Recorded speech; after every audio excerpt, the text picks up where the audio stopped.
গত ১৫-২০ বছরে পৃথিবীর কত কিছুই তো বদলে গেল। বিশ্ব ক্রিকেটেও পরিবর্তন কম হয়নি।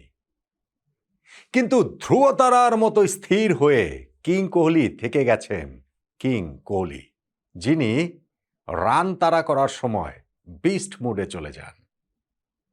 ধ্রুবতারা কিন্তু আলো দেয় না, কেবল দিক দেখায়। কিন্তু বিরাট কোহলির যে ধ্রুবতারা, সেইটা পরের প্রজন্মকে যেমন দিক দেখাচ্ছে, ঠিক তেমনিভাবে আলো তিনি ছড়িয়ে চলেছেন অবিরাম, অবিশ্রান্ত। এই যে ৩৭ পেরোনো বয়সে এসেও আইপিএলে এই সিজনটাতেও কি ক্রিকেটটা খেলছেন রে ভাই। আজকে তো তিনি সেঞ্চুরি করে ফেললেন। বিরাট কোহলি আগের ম্যাচটাতে 0 রানে আউট হয়েছেন, তার আগের ম্যাচেও 0 রানে আউট হয়েছেন। সর্বশেষ 2টা ম্যাচে 0 রানে আউট হওয়া বিরাট কোহলির সামনে আজকে ডাকের হ্যাট্রিকের আশঙ্কা ছিল, কিন্তু সেইটাকে তুড়িতে উড়িয়ে দিয়ে সেঞ্চুরির আনন্দে ভেসে গেলেন কিং কোহলি। রয়্যাল চ্যালেঞ্জার্স বেঙ্গালুরুকে 6 উইকেটে জিতিয়েছেন কলকাতা নাইট রাইডার্সের বিপক্ষে। বিরাট কোহলির লনজিভিটি বলেন, তার ক্রিকেটেও ক্যারিশমা বলেন, তার ব্যাটসম্যানশিপ বলেন, সেইটার আরও একটা স্বাক্ষর হয়ে রইল কোহলির এই অপরাজিত সেঞ্চুরি ইনিংসটি। আজকের এই ম্যাচটা টার্নিং পয়েন্ট কোনটা, সেই আলোচনা এটা তো করবো। দেখেন, বিরাট কোহলি যখন থাকেন তখন তাকে নিয়েই আলোচনাটা অনেক বেশি হয়। গত ম্যাচে তিনি 0 রানে আউট হওয়া সত্ত্বেও তাকে নিয়ে আমি একটা বড় অংশ আলোচনা করেছিলাম, কেননা ওই মুম্বাই ইন্ডিয়ান্সের বিপক্ষে ম্যাচের লাস্ট ওভারে ডাগ আউটে বসে থাকা কোহলির যে রিয়াকশন, তার ওই হতাশা, তার ওই উল্লাস, তার ওই আনন্দ, ওইটাই বুঝিয়ে দেয় ক্রিকেটের প্রতি এখনও তার কতটা তীব্র আবেগ রয়েছে। কিন্তু গত 2টা ম্যাচে যে রান পাননি, সেটাও তার মাথায় ভালোভাবেই ছিল, যেই কারণে আজকের ম্যাচে প্রথম সিঙ্গেলটা নিয়ে তিনি নিজেই সেলিব্রেট করলেন, এবং সেই সেলিব্রেশনটা শেষে গিয়ে দেখল সেঞ্চুরিতে। রয়্যাল চ্যালেঞ্জার্স বেঙ্গালুরু এই জয়ের মাধ্যমে প্লে অফে ওঠারটা প্রায় নিশ্চিত করে ফেলেছে, মানে আরও এক ধাপ তারা এগিয়ে গিয়েছে। 12 ম্যাচে তাদের 8ম জয়ে 16 পয়েন্ট নিয়ে গুজরাট টাইটান্সেরও পয়েন্ট 16, তবে নেট রান রেটে এগিয়ে থাকার কারণে আরসিবি এখন পয়েন্ট টেবিলের 1 নম্বরে রয়েছে। অন্যদিকে কলকাতা নাইট রাইডার্স টানা 4 জয়ে প্লে অফের যে সম্ভাবনাটা উজ্জ্বল করেছিল, তার আগে একটাও ম্যাচ যে তারা জিততে পারছিল না, প্রথম 6 ম্যাচের মধ্যে বৃষ্টিতে খেললো কেবল একটা ম্যাচ ভেসে গিয়েছিল, সেই তারা এই ম্যাচটা হেরে গিয়ে একটুখানি হোঁচট খেলো। 9 পয়েন্ট নিয়ে এখন কলকাতা রয়েছে পয়েন্ট টেবিলে। প্লে অফটা তাদের এখনও প্রবল অনিশ্চয়তার মধ্যে। দেখেন, টার্নিং পয়েন্টের আলোচনাটা করছিলাম, এবং সেখানে বিরাট কোহলির বাইরে কি কোনো আলোচনা রয়েছে? কলকাতা নাইট রাইডার্স তার আরসিবির সামনে 193 রানের টার্গেটটা ছুড়ে দিয়েছিল। সেইখানটাতে পাওয়ার প্লেতে 1 উইকেটে 66 রান তুলে ফেলে আরসিবি, শুধুমাত্র জ্যাকব বেথেলের উইকেটটা হারিয়ে। বিরাট কোহলির কথা বলছিলাম যে প্রথম ওভারেই তিনি একটা সিঙ্গেল নিয়ে নিজেই সেটা সেলিব্রেট করলেন। সেকেন্ড ওভারে তিনি 4টা বাউন্ডারি মারলেন, এর মধ্যে লাস্ট 3 বলে টানা 3টা বাউন্ডারি মারলেন, বুঝিয়ে দিলেন যে এই জায়গাটাতে তিনি যে টাচে রয়েছেন, ফর্মে ফিরে এসেছেন। ওই লিটল হিকআপটা পেরিয়ে পরপর 2টা ডাকের সেই হতাশাটা তিনি পেছনে ফেলেছেন, এবং তারপরে তাকে আর পেছনে তাকাতে হয়নি। ডেভিড পাড্ডিকালের সঙ্গে সেকেন্ড উইকেটে একটা 92 রানের পার্টনারশিপ হলো, সেইখানটাতে আরসিবির জয়টা একরকম প্রায় নিশ্চিতই হয়ে যায়, কেননা 13 ওভার শেষে হিসাবটা এরকম ছিল যে শেষ 7 ওভারে তাদের আর 64 রান প্রয়োজন, হাতে 9 উইকেট রয়েছে। তারপরে পাড্ডিকাল আউট হয়েছেন, রাজত পাতিদার আউট হয়েছেন, ইনফ্যাক্ট টিম ডেভিডও আউট হয়েছেন, এবং সেই টিম ডেভিডের আউটে যেই ক্যাচটা মনীষ পান্ডে ধরেছেন ব্যাকওয়ার্ড পয়েন্টে, সেইটা যেন অনেকগুলো বছর পেছনে ফেরত নিয়ে গেল আমাদেরকে, এবং অসাধারণ একটা ক্যাচ, এবারের আইপিএলের অন্যতম সেরা ক্যাচ, ঝাঁপিয়ে পড়ে তিনি ওই জায়গাটাতে ধরেছেন। কিন্তু বিরাট কোহলির সেঞ্চুরিটাও কখনো হুমকির মুখে পড়েনি, কিংবা আরসিবির জয়টাও কখনো হুমকির মুখে পড়েনি। সেঞ্চুরিটা কখন হবে অপেক্ষায় ছিল কেবলমাত্র সেটা। ফাইনালি গিয়ে তিনি সেটা করলেন। 32 বলে 50 করেছেন, 58 বলে তিনি সেঞ্চুরি করেছেন, এবং সেইখানটাতে ধরেন 90s যে তিনি ঢুকেছেন, স্ট্রেট যেইটা একটা ছক্কা মারলেন চোখে লেগে থাকার মতো, সেইখান থেকে মিড উইকেটের উপর দিয়ে যে আরেকটা ছক্কা মেরে 98তে পৌঁছে গেলেন, চোখে লেগে থাকার মতো। 19তম ওভারে একটা সিঙ্গেল নিয়ে তিনি নিজের সেঞ্চুরিটা পূরণ করলেন আইপিএলে, এইটা তার 9th সেঞ্চুরি।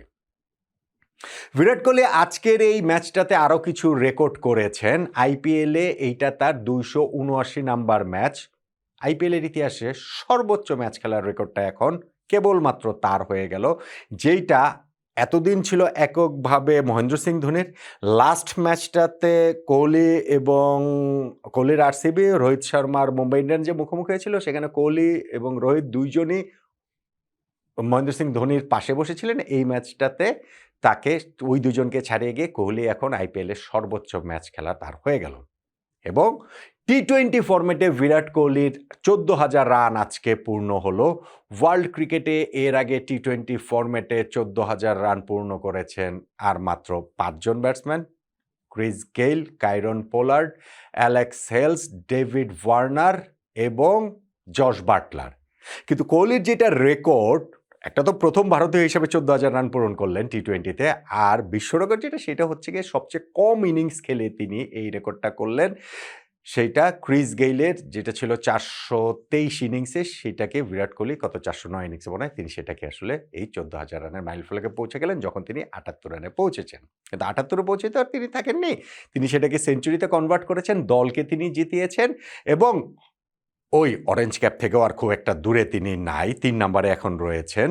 সো তার সামনে আর কেবলমাত্র হাইনরিক ক্লাসেন এবং সাই সুদর্শন রয়েছে, ও অত বেশি পার্থক্য না। অরেঞ্জ ক্যাপটাও কোহলির মনে হয় আবারও তিনি এই আইপিএলের মধ্যেই রিগেইন করে ফেলবেন। সো বিরাট কোহলি যে ইনিংসটা, তার যে একটা মাস্টার ক্লাস, এই যে আবার রান তাড়ার ক্ষেত্রে মাথা ঠান্ডা রেখে ক্যালকুলেশনটা করে কোন সময় রিস্ক নিতে হবে, কোন সময় হচ্ছে গিয়ে অ্যাঙ্কর করতে হবে, পুরো যে ইনিংসটা তিনি সাজালেন, সেইটা আমি বলছিলাম উত্তর প্রজন্মের কাছে আরও একটা শিক্ষণীয় ইনিংস হিসাবেই থেকে যাবে। দেখেন, কলকাতা নাইট রাইডার্স যে 192 রান করেছিল, রানটা কিন্তু খারাপ না। রায়পুরের এই স্টেডিয়ামটাতে গত ম্যাচটাতে আমরা একটা লো স্কোরিং থ্রিলার, আইপিএলের বিবেচনায় 160 অড রানের ওই খেলাটা যে হয়েছিল মুম্বাই এবং আরসিবির, সেটা আমরা দেখেছিলাম। ফলে সেই উইকেটে 192 রান, একটু বেটার উইকেট হয়তো ছিল, কিন্তু এই কেকেআর ভালোই স্কোরটা করেছে। তাদের ফিন অ্যালেন এবং আজিঙ্কা রাহানে, দুই ওপেনার একটা কুইক স্টার্ট এনে দিয়েছিলেন, যদিও ইনিংসটা কেউই বড় করতে পারেনি।